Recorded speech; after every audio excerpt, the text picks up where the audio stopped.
Selamat datang lagi di Deep Dive kita. Kali ini kita punya sumber yang menarik banget nih.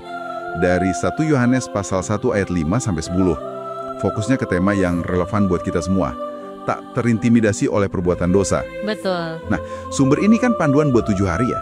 Misi kita di sini, di Deep Dive singkat ini, yang menggali intinya lah. Gimana kamu bisa lebih paham soal hidup jujur di depan Tuhan, terus menghadapi dosa tanpa jadi takut gitu, dan ngerasain pengampunannya yang melegakan itu. Oke, mungkin kita mulai dari fondasinya dulu ya, yang paling dasar. Sumber ini kan bilang Allah adalah terang dan di dalam dia sama sekali tidak ada kegelapan. Iya, itu kunci banget ya. Banget. Coba deh kita bayangin terang itu bukan cuma sifatnya gitu aja, tapi kayak atmosfer hadiratnya. Jadi kayak ada sorotan kuat yang otomatis bikin kelihatan semua yang tersembunyi atau nggak pas. Jadi ya kalau mau deket sama dia, ya artinya siap ada dalam kejujuran total gitu. Wah, itu gambaran yang kuat sih. Berarti implikasinya langsung kerasa ya. Kayak yang sumber ini bilang, kita nggak bisa dong berharap punya hubungan yang dalam sama Tuhan, yang adalah terang itu, kalau kita sendiri masih nyaman nyimpen gelap-gelap. Iya, bener. Entah dosa rahasia, kompromi, atau ya pura-pura aja gitu. Jadi hidup dalam terang itu bukan status pasif berarti ya, tapi lebih ke pilihan aktif gitu. Pilih transparan di hadapannya. Tepat sekali. Dan ini nyambung ke peringatan yang cukup keras ya di sumber ini, soal bahayanya menyangkal dosa. Oh ya, gimana tuh? Kalau kita bilang, aku nggak berdosa kok, itu bukan cuma nipu diri sendiri loh. Kata Yohanes, ini lebih dalam lagi dampaknya. Secara nggak langsung, kita itu kayak nuduh Tuhan bohong. Waduh, kok bisa gitu? Angkal realitas dosa dalam hidup kita, ya sama aja kita nolak kebenaran firman dan kebutuhan kita akan Kristus kan? Oke. Serius juga ya konsekuensinya. Tapi sumber ini juga bikin pembedaan yang menarik nih. Katanya, setelah kita percaya, kita tetap bisa jatuh dalam dosa. Iya, betul. Tapi bedanya, dosa itu bukan lagi siapa kita, bukan identitas kita. Lebih kayak tindakan yang nggak cocok sama identitas baru kita sebagai anak terang. Nah, itu dia. Jadi, kalau kamu misalnya ngerasa ada pergumulan terus nih, antara keinginan lama sama Roh Kudus, sumber ini bilang itu justru tanda kehidupan rohani, bukan sesuatu yang aneh gitu ya. Benar sekali, pergumulan itu normal.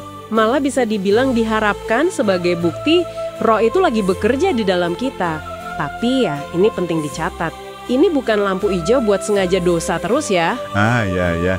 Justru kebalikannya. Anugerah pengampunan yang kita terima itu harusnya jadi motivasi paling kuat buat kejar kekudusan, bukan alasan buat santai aja dalam pelanggaran. Sumbernya kan nekenin, berjalan dalam terang itu tindakan aktif, berkelanjutan, pilihan sadar tiap hari buat hidup sesuai firman. Oke, lalu apa sih manfaat nyatanya nih kalau kita berjalan aktif dalam terang ini? Menurut sumbernya gimana? Ada 2 hal utama sih yang disorot. Pertama, ini buka jalan buat persekutuan yang otentik sama sesama orang percaya. Otentik ya? Iya, jadi pas kita berhenti pakai topeng sempurna, hubungan tuh jadi lebih jujur, lebih dalam. Yang kedua, hidup yang transparan yang berintegritas ini jadi kesaksian. Kayak terang yang narik orang lain ke sumber terang itu sendiri. Lewat cara kita hidup, cara kita mengasihi. Nah, ini nih bagian yang menurut saya paling melegakan sih. Kan pas kita jalan dalam terang itu, pasti ada aja kan dosa atau kurangnya kita yang kelihatan. Pasti. Sumber ini kasih jaminan yang luar biasa. Darah Yesus, anaknya itu, menyucikan kita daripada segala dosa. Yang menarik kata menyucikan di sini, katanya bentuknya present tense ya. Artinya terjadi terus-menerus. Persis. Jadi bukan pembersihan sekali waktu pas kita baru percaya aja. Tapi kayak aliran anugerah yang gak berhenti. Selama kita milih buat tetap jalan dalam terang itu. Wow, itu keren banget sih. Iya, dan ini bukan karena usaha kita hebat, tapi murni karya Kristus yang terus bekerja buat kita yang hidup dalam relasi jujur sama Dia. Nah, terus langkah praktisnya gimana dong kalau terang itu nunjukin dosa kita? Nah, iya. Gimana? Sumber ini jelas banget, mengakui dosa kita. Pengakuan ini lebih dari sekedar merasa bersalah loh ya. Ini tindakan iman yang spesifik. Kita sebutin pelanggaran kita di hadapan Tuhan. Tujuannya buat nyelarasin lagi hati kita sama kebenarannya. Bukan buat ngasih tahu Tuhan ya, dia kan udah tahu. Iya betul, dia udah tahu. Ini buat kita, Sumbernya kan juga ngutip Amsal tuh. Kalau nyembunyiin dosa nggak bakal untung. Tapi kalau ngaku, itu malah buka pintu kasih karunia. Idealnya sih, ini jadi kayak ritme hidup rohani kita aja.